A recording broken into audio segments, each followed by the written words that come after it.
रमजान का महीना आ रहा है। अपने बिजनेस और कारोबार को फैलाने के लिए बहुत मेहनत करते हो मेरे बंदो। जन्नत को पाने के लिए, अल्लाह की मग़फ़िरत को पाने के लिए भी कंपटीशन करो, आगे बढ़ो। इला मग़फ़िरतिन मिर रब्बिकुम व जन्नतिन अर्दुहा अस्समावातु वल अर्ज़। रमजान मिल रहा है, हम खुश नसीब है मेरे भाई, वल्लाह हम खुश नसीब है। वो लोग जो हमसे पहले दुनिया से चले गए और उनको ये रमजान नहीं मिला, 1447 हिजरी का जो रमजान आ रहा है, जिनको नहीं मिला उनसे बेहतर है हम। अल्लाह ने हमें चुना है। सहाबे किराम दुआएं करते थे, सलफ सालेहीन दुआएं करते थे, अल्लाहुम्मा बल्लिगना रमजान, अल्लाह इतनी जिंदगी दे दे एक और रमजान मिल जाए। और जब रमजान मिलता था उसमें खूब मेहनत करते थे, खूब तिलावत करते थे, खूब तहज्जुद पढ़ते थे, खूब कुरान पढ़ते थे। और सारी इबादत करने के बाद जब रमजान खत्म हो जाता था तो हमारी तरह मस्जिद का रास्ता भूल नहीं जाते थे। इसीलिए कुरान में अल्लाह ताला जब जन्नत का तस्करा करता है तो ये नहीं फरमाता है कि जन्नत के लिए चलो, फरमाया वसारिऊ इला मग़फ़िरतिन मिर रब्बिकुम व जन्नतिन अर्दुहा अस्समावातु वल अर्ज़। ऐ मेरे बंदो, तुम जन्नत के लिए दौड़ पड़ो, जन्नत के लिए भाग जाओ, जन्नत के लिए अपनी स्पीड को बढ़ा लो। कहीं फरमाया साबिकू इला मग़फ़िरतिन व जन्नतिन अर्दुहा कअर्दिस समा। मेरे बंदो, तुम जमीन के लिए बहुत मुकाबला करते हो, जायदाद के लिए बहुत कंपटीशन करते हो, दुनिया में अपने बिजनेस और कारोबार को फैलाने के लिए बहुत मेहनत करते हो। मेरे बंदो, जन्नत को पाने के लिए, अल्लाह की मग़फ़िरत को पाने के लिए भी कंपटीशन करो, आगे बढ़ो, एक दूसरे से होड़ लगा लो। तो जन्नत में जाने के लिए आपको मेहनत करनी पड़ेगी। सिर्फ ख्याली पुलाव पकाने से जन्नत नहीं मिलेगी। इसीलिए अल्लाह ने अफलाह का लफ्ज इस्तेमाल किया, जो फलाह से बना है, और फलाह के माने जमीन को चीर करके बीज बोना। अस्सलामु अलैकुम व रहमतुल्लाहि व बरकातुहू।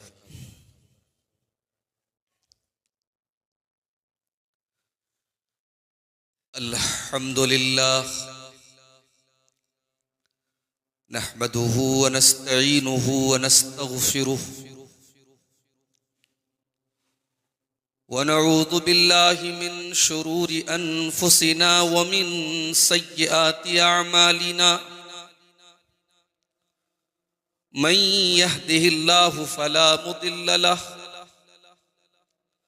व मन युद्लिल फला हादिय लहु। व अशहदु अल्ला इलाहा इल्लल्लाहु वहदहु ला शरीका लहु व अशहदु अन्ना मुहम्मदन अब्दुहु व रसूलुहु। या अय्युहल्लज़ीना आमनुत्तक़ुल्लाहा हक़्क़ तुक़ातिही व ला तमूतुन्न इल्ला व अंतुम मुस्लिमून। या अय्युहन्नासुत्तक़ू रब्बकुमुल्लज़ी ख़लक़कुम मिन नफ़्सिन वाहिदा व ख़लक़ मिन्हा ज़ौजहा व बत्थ मिन्हुमा रिजालन कसीरन व निसाअ वत्तक़ुल्लाहल्लज़ी तसाअलून बिही वल अरहाम इन्नल्लाहा काना अलैकुम रक़ीबा। या अय्युहल्लज़ीना आमनुत्तक़ुल्लाहा व क़ूलू क़ौलन सदीदा युस्लिह लकुम अअमालकुम व यग़फ़िर लकुम ज़ुनूबकुम व मन युतिइल्लाह व रसूलहु फ़क़द फ़ाज़ फ़ौज़न अज़ीमा। अम्मा बाद फ़इन्न ख़ैरल हदीस किताबुल्लाह व ख़ैरल हदी हदी मुहम्मदिन सल्लल्लाहु अलैहि वसल्लम व शर्रल उमूरि मुहदसातुहा व कुल्ल मुहदसतिन बिदअह व कुल्ल बिदअतिन ज़लालह व कुल्ल ज़लालतिन फिन्नार। अऊज़ु बिल्लाहि मिनश शैतानिर रजीम। बिस्मिल्लाहिर रहमानिर रहीम। क़द अफ़लहल मुअमिनून अल्लज़ीना हुम फ़ी सलातिहिम ख़ाशिऊन वल्लदीन हुम अनिल लग़्वी मुअरिदून वल्लदीन हुम लिज़्ज़काति फ़ाइलून वल्लदीन हुम लिफ़ुरूजिहिम हाफ़िज़ून इल्ला अला अज़वाजिहिम औ मा मलकत अयमानुहुम फ़इन्नहुम गैरु मलूमीन फमन इब्तगा वराअ ज़ालिका फ़उलाइका हुमुल आदून वल्लदीन हुम लिअमानातिहिम व अहदिहिम राऊन वल्लदीन हुम अला सलवातिहिम युहाफ़िज़ून उलाइका हुमुल वारिसून अल्लदीन यरिसूनल फ़िरदौस हुम फ़ीहा ख़ालिदून। मोहतरम उलमाए किराम, बुजुर्गों और दोस्तों, नौजवान साथियों, पर्दा नशीन माओ और बहनों, प्यारे बच्चों, रमज़ान के मुबारक महीने से तकरीबन 10 दिन कबल सरिया की इस मस्जिद पर आज का ये प्रोग्राम इस्तिक़बाल रमज़ान के मौजू पर मुनक़िद हुआ है। और बिरादर अजीज़ शेख ज़फ़र नोमान मक्की हफ़िज़हुल्लाह का खिताब अभी आपने सुना कि हमें और आपको रमज़ान का इस्तिक़बाल कैसे करना चाहिए, किस तरीक़े से अपने आप को हमें इस महीने के लिए तैयार करना चाहिए। इसी मौजू को आगे बढ़ाते हुए कुरान मजीद के 18वें पारे के शुरू में अल्लाह ताला ने कामयाबी की 8 सिफात बयान की। अगर आपको कामयाब होना है तो आपको 8 चीजें अपने अंदर पैदा करनी पड़ेगी।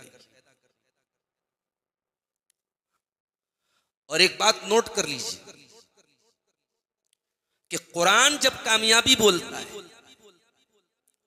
तो उससे मुराद दुनिया की कामयाबी नहीं होती, क्योंकि दुनिया की कामयाबी टेम्पररी है, आरिजी है, वक्ती है। आज दौलत है, कल नहीं होगी। आज जवानी है, कल बुढ़ापा होगा। आज खूबसूरती है, कल खत्म हो जाएगी। आज ताकत है, कल कमजोरी आ जाएगी। आज जिंदा है, कल मर जाएंगे। दुनिया में कामयाबी के जितने पैमाने हैं वो सारे के सारे पैमाने आरिजी हैं, वक्ती हैं, टेम्पररी हैं। लेकिन कुरान जब कहता है अफलहा कद अफलहल मोमिनून, कामयाब हो गए ईमान वाले। अब जब कुरान कह रहा है कि कामयाब हो गए ईमान वाले, तो अब यहां कामयाबी से मुराद 60 साल की, 70 साल की, 50 साल की कामयाबी नहीं है। इससे परमानेंट कामयाबी मुराद है, इससे दायमी कामयाबी मुराद है। और कुरान के कहने का मकसद यह है, अल्लाह के फरमाने का मकसद यह है कि ये 8 चीजें जिसके अंदर पैदा हो जाएंगी वो परमानेंट कामयाब है। और परमानेंट कामयाबी क्या है, इसका जवाब अल्लाह ने सूरह आल इमरान के अंदर फरमाया, कुल्लु नफ्सिन ज़ाइक़तुल मौत व इन्नमा तुवफ़्फ़ौना उजूरकुम यौमल क़ियामह। मेरे बंदो, हर नफ्स को मौत का मजा चखना है और कयामत के दिन तुमको तुम्हारे अमल का पूरा पूरा बदला दिया जाएगा। फमन ज़ुहज़िया अनिन नारि व उदखिलल जन्नत फ़क़द फ़ाज़। अल्लाह की बारगाह में, अल्लाह की अदालत में जो जहन्नम से बचा लिया जाएगा और जो जन्नत में दाखिल कर दिया जाएगा, वही कामयाब है। यह है हकीकी कामयाबी।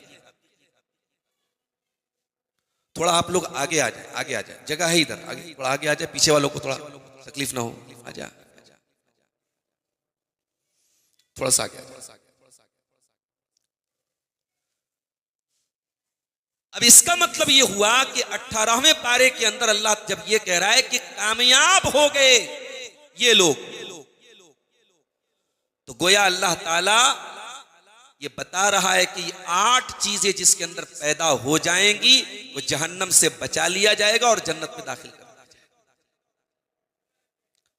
अच्छा, एक पॉइंट की बात आपको और बताऊं। इसका मतलब ये हुआ कि 18वें पारे के अंदर अल्लाह जब ये कह रहा है कि कामयाब हो गए ये लोग, तो गोया अल्लाह ताला ये बता रहा है कि 8 चीजें जिसके अंदर पैदा हो जाएंगी वो जहन्नम से बचा लिया जाएगा और जन्नत में दाखिल कर दिया जाएगा।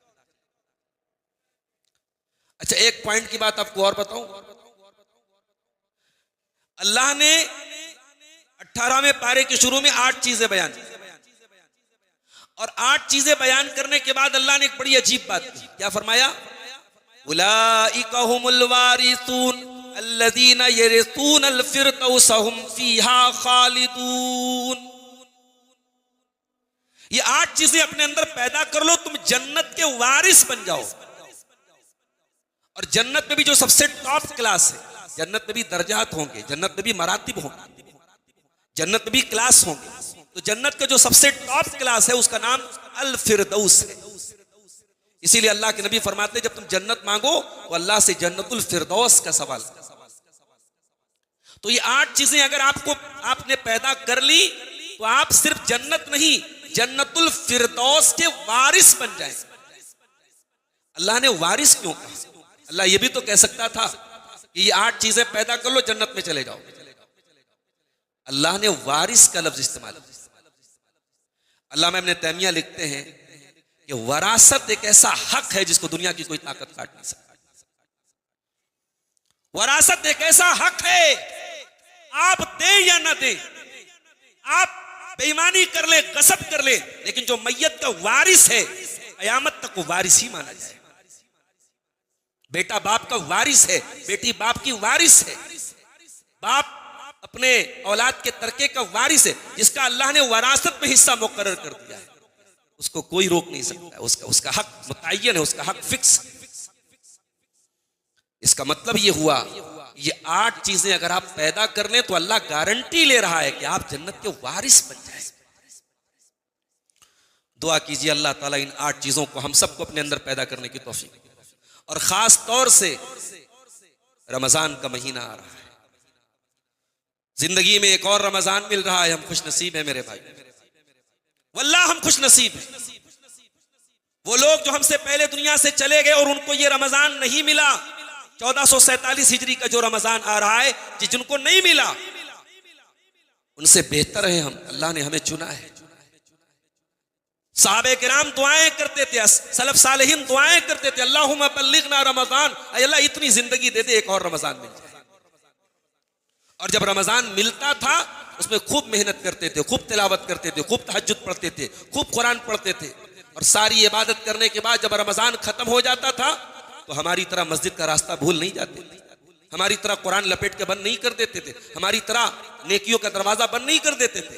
सलफ सालेहीन रमजान के बाद दुआएं किया करते थे, अल्लाहुम्मा तक़ब्बल मिन्ना रमजान, ऐ अल्लाह हमने रमजान में जो भी इबादतें की तू कबूल कर। तो रमजान का महीना एक बेहतरीन अपॉर्चुनिटी है, एक बेहतरीन मौका है। जैसे दुकानों में सेल लगती है, आम दिनों में उतनी भीड़ नहीं लगती, लेकिन जब सेल लग जाए कि साहब 50% डिस्काउंट चल रहा है, 60% डिस्काउंट चल रहा है, भीड़ लग जाती है। बनारस में बहुत सारे आपको रिटेल आउटलेट मिल जाएंगे, वी मार्ट, फला मार्ट, डीका मार्ट, भीड़ लग जाती है, साहब वहां ऑफर लगा हुआ है।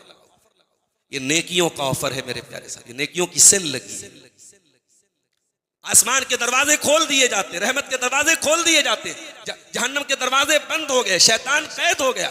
अब तेरे पास क्या एक्सक्यूज है, तेरे पास क्या बहाना है नमाज ना पढ़। इसलिए कोशिश करो मेरे भाइयों, ये जो 8 चीजें मैं बयान करने जा रहा हूं, इन 8 चीजों में हम अपने आप को परफेक्ट बना ले आने वाले रमजान में। अल्लाह हम सबको तौफीक दे। तो चलिए कुरान खोलते हैं, कुरान का 18वां पारा सूरह मोमिनून की आयत नंबर 1 से लेकर 11 तक को हम गौर से पढ़ते हैं। कद अफलहल मोमिनून, कामयाब हो गए ईमान वाले। अच्छा, कामयाब हो गए फरमाया, ये नहीं फरमाया कामयाब हो जाएंगे, ऐसा नहीं फरमाया। कामयाब हो गए, कामयाबी मिल गई, गारंटी ले ली मैंने, ये 8 चीजें पैदा कर लो तुम कामयाब हो गए, परफेक्ट हो गए। अच्छा, अरबी में फलाह का जो लफ्ज है ये जमीन को चीर करके जमीन में बीज बोने को बोलते हैं, इसीलिए अरबी में किसान को फलाह बोलते हैं। इसका मतलब यह हुआ कि अल्लाह ने अफलाह का लफ्ज इस्तेमाल किया है। जब तुम बीज बोगे तब तुम्हें खेती मिलेगी, पैदावार मिलेगी। इसका मतलब यह हुआ कि आप सिर्फ कलमा पढ़ करके, सिर्फ दावा करके, सिर्फ इकरार करके, सिर्फ लंबे चौड़े ख्वाब और तमन्नाएं और आरज़ुएं पैदा करके जन्नत नहीं पा सकते। अगर जन्नत को पाना है तो आपको मेहनत करना पड़ेगा। इसीलिए कुरान में अल्लाह ताला जब जन्नत का तस्करा करता है तो ये नहीं फरमाता है कि जन्नत के लिए चलो, फरमाया वसारिऊ इला मगफिरतिन मिर रब्बिकुम व जन्नतिन अर्दुहस समावातु वल अर्ज़। ऐ मेरे बंदो, तुम जन्नत के लिए दौड़ पड़ो, जन्नत के लिए भाग जाओ, जन्नत के लिए अपनी स्पीड को बढ़ा लो। कहीं फरमाया साबिकू इला मगफिरतिन व जन्नतिन अर्दुहा कअर्दिस समा। मेरे बंदो, तुम जमीन के लिए बहुत मुकाबला करते हो, जायदाद के लिए बहुत कंपटीशन करते हो, दुनिया में अपने बिजनेस और कारोबार को फैलाने के लिए बहुत मेहनत करते हो। मेरे बंदो, जन्नत को पाने के लिए, अल्लाह की मग़फ़िरत को पाने के लिए भी कंपटीशन करो, आगे बढ़ो, एक दूसरे से होड़ लगा लो। तो जन्नत में जाने के लिए आपको मेहनत करनी पड़ेगी। सिर्फ ख्याली पुलाव पकाने से जन्नत नहीं मिलेगी। इसीलिए अल्लाह ने अफलाह का लफ्ज इस्तेमाल किया जो फलाह से बना है, और फलाह के माने जमीन को चीर करके बीज बोना। क़द अफ़लहल मोमिनून, कामयाब हो गए ईमान वाले। पहली कंडीशन, अल्लाह क्या कामयाबी की पहली कंडीशन। कामयाबी चाहिए, जन्नत चाहिए, जहन्नम से बचना है, चैरिटी बाद में, गरीबों की मदद बाद में, यतीमों की मदद बाद में, बेवाओं की मदद बाद में, दुनिया के तमाम नेकी के काम बाद में। पहली कंडीशन क्या है? क़द अफ़लहल मोमिनून, आप ईमान वाले हैं कि नहीं, आप तौहीद वाले हैं कि नहीं, आप अपने मालिक को पहचानते हैं कि नहीं, अपने रब को पहचानते हैं कि नहीं, अपने क्रिएटर को मानते हैं कि नहीं। दुनिया में बहुत सारे लोग करोड़ों का चंदा सालाना देते, बड़े बड़े चैरिटी रिलीफ फंड चलाते हैं, कभी यहां बाढ़ पीड़ितों की मदद कर दी, कभी गरीबों, उनका काम बहुत अच्छा है, मगर माजरत के साथ चैरिटी की ये तमाम काम आखिरत में काम नहीं आए। दुनिया में अल्लाह कुछ फल दे देगा, बदला दे देगा। आखिरत में अगर आपको अपनी नेकी का बदला चाहिए तो आपको ईमान वाला बनना पड़ेगा, आपको तौहीद पर आना पड़ेगा। और मुसलमानों, ये तौहीद की दौलत हमें और आपको फ्री में मिली, इसलिए हमें इस नेमत की कदर नहीं। इस ईमान की नेमत की कदर कोई बिलाल से पूछे जिसके सीने की चर्बी अरब के सहरा में पिघल रही थी, मगर बिलाल अपने ईमान को छोड़ने को तैयार। इस ईमान की कदर कीमत कोई खुबैब से पूछे, इसे सूली पर चढ़ा के उसके बदन की तिक्का बोटी कर दी गई, मगर खुबैब अपने ईमान को छोड़ने को तैयार। इस ईमान की कीमत कोई हजरत अबू सलमा से पूछे, जिनकी बीवी उम्मे सलमा को, जिनके बच्चे सलमा को अलग करके उनको अल्लाह की राह में हिजरत करने पर मजबूर किया गया। इस ईमान की कीमत कोई सुहैब रूमी से पूछे, जिन्होंने अपनी जिंदगी भर की सारी कमाई कुर्बान करके अल्लाह की राह में मदीना के लिए चल पड़े। इस ईमान की कीमत बद्र ओहद में और खंदक व अहज़ाब में और हुनैन और फतेह मक्का के मौके पर और दूसरी जंगों में अल्लाह की राह में अपनी जानों का नजराना पेश करने वाले सहाबे किराम से कोई पूछे कि उन्होंने इस ईमान की नेमत को पाने के बाद इस ईमान को बचाने के लिए अपनी जानें कुर्बान की। हमें तो फ्री में ईमान मिला है, मुसलमान के घर में पैदा हुए, अब्बा मुसलमान अम्मा मुसलमान, मुसलमान के घर में पैदा हुए। ईमान की कीमत हमें नहीं मालूम मेरे साथ। इस ईमान की कीमत क़यामत के दिन पता चले। इन्नल्लज़ीना कफ़रू व मातू व हुम कुफ़्फ़ारुन फ़लन युक़बल मिन अहदिहिम मिलुल अर्ज़ि ज़हबा वलव इफ़्तदा बिह। क़यामत के दिन जो लोग बगैर ईमान के आएंगे, कुफ्र की हालत में आएंगे, जो दुनिया से तौहीद पर जिनका खात्मा नहीं हुआ था, क़यामत के दिन वो पहाड़ जमीन भर के सोना भी अगर लेके आ जाएं, जमीन भर के सोना, अगर वो लेके आ जाए और कहे अल्लाह तू जमीन भर के सोना ले ले और हमें जहन्नम के अजाब से बचा ले, अल्लाह कह रहा है नहीं, उनका सोना कबूल नहीं। ए मोमिनो, ए ईमान वालो, आपके पास वो दौलत है कि जमीन भर के सोना भी उस दौलत का मुकाबला नहीं कर सकता। इसीलिए जन्नती जब जन्नत में जाएंगे कहेंगे वक़ालुल हम्दुलिल्लाहिल्लज़ी हदाना लिहादा वमा कुन्ना लिनहतदिया लौला अन हदानल्लाह। ऐ अल्लाह तेरा शुक्र है कि तूने हमें ईमान की हिदायत की दौलत से नवाजा, तूने हिदायत न दी होती तो हम खुद से तो हिदायत नहीं पा सकते। ईमान पर कायम रहो, तौहीद पर कायम, अपने बच्चों को तौहीद सिखाओ, अपनी बीवी को तौहीद सिखाओ, तौहीद वाले घरानों में रिश्ता करो, तौहीद वाले घर में बेटी दो, तौहीद वाले घर से बेटी लाओ। शिर्क को हल्के में मत लो, बिदात को हल्के में मत लो। ये कामयाबी की पहली कंडीशन है अल्लाह ताला, क़द अफ़लहल मोमिनून, कामयाब है ईमान वाले। उसके बाद दूसरी शर्त, अल्लज़ीना हुम फ़ी सलातिहिम ख़ाशिऊन। कामयाब लोगों की पहचान यह है कि वो जब नमाज पढ़ते हैं तो उनकी नमाज में खुशू होता है। खुशू का मतलब होता है झुकना, डाउन टू अर्थ, डाउन हो जाना, झुक जाना। नमाज में आपका बदन भी झुके, आपका सर भी झुके, आपकी नाक भी झुके और आपका दिल भी झुके। मैं जो सर बसजदा हुआ कभी तो जमीन से आने लगी सदा, तेरा दिल तो है ऐसा नमाशना, तुझे क्या मिलेगा नमाज। ये हमारे दिलों में जो बुत हम छुपा के चल रहे हैं, ये दिलों में जो बुक्स का बुत है, ये दुनिया की नाजायज मोहब्बत का जो बुत है, ये माल की जो नाजायज मोहब्बत का बुत है, ये जो भाई का भाई से जो कीना है, ये जो रिश्तेदारों से कीना है, ये एक दूसरे के खिलाफ जो कदूरत है, ये सब लेके हम मस्जिद में आते हैं। अल्लामा इब्न क़य्यिम कहते हैं कोई बादशाह के सामने जाए और मरा हुआ बकरा लेके जाए, मुर्दार बकरा लेके जाए, या बादशाह को कोई गुलाम गिफ्ट करे और मरा हुआ गुलाम की लाश गिफ्ट करे, बादशाह तो सजा देगा। तुम नमाज पढ़ते हो अल्लाह की बारगाह में और तुम मुर्दा नमाज लेके जाते हो, तुम्हारी नमाज में कोई जान ही नहीं है, तुम्हारा दिल कहीं है, दिमाग कहीं है, तुम्हारा कोई तवज्जो नहीं नमाज की तरफ। अल्लाह कह रहा है अल्लज़ीना हुम फ़ी सलातिहिम ख़ाशिऊन, नमाज में खुशू पैदा करो मेरे। और ये खुशू क्या होता है? सहाबे किराम नमाज पढ़ते थे, ऐसी नमाज पढ़ते थे ऐसा लगता था उनके सरों के ऊपर चिड़ियां बैठी हैं। इतने कंसंट्रेशन के साथ, इतने तवज्जो के साथ नमाज पढ़ते थे। हजरत आयशा रज़ी अल्लाह ताला अन्हा नमाज पढ़ रही थी, चाश्त की नमाज। उनका भतीजा कासिम बिन मोहम्मद उनसे मिलने आया। हजरत आयशा सूरह तूर की आयत पढ़ रही थी। सूरह तूर में अल्लाह ने फरमाया फमन्नल्लाहु अलैना व वक़ाना अज़ाबस समूम। जब जन्नती जन्नत में जाएंगे कहेंगे अल्लाह तेरा करम हो गया हम पर, तेरा एहसान हो गया हम पर, तूने जहन्नम की आग से बचा करके जन्नत में दाखिल कर दिया। कासिम बिन मोहम्मद कहते हैं कि मैं जब गया तो मेरी फूफी यही आयत पढ़ रही थी और रो रही थी। कहते मैं वहां से वापस आया, बाजार गया, कुछ मुझे सामान लेना था, मैं सामान लिया, मैंने बड़ी देर के बाद मैं वापस आया। मैं क्या देखता हूं, मेरी फूफी उसी हालत में खड़ी है और उसी आयत को बार बार दोहराती चली जा रही है फमन्नल्लाहु अलैना व वक़ाना अज़ाबस समूम। ऐ अल्लाह तेरा एहसान हुआ हम पर कि तूने जहन्नम की आग से हमको बचा लिया। ये है खुशू। नमाज में दिल लगे, नमाज में दिमाग लगे।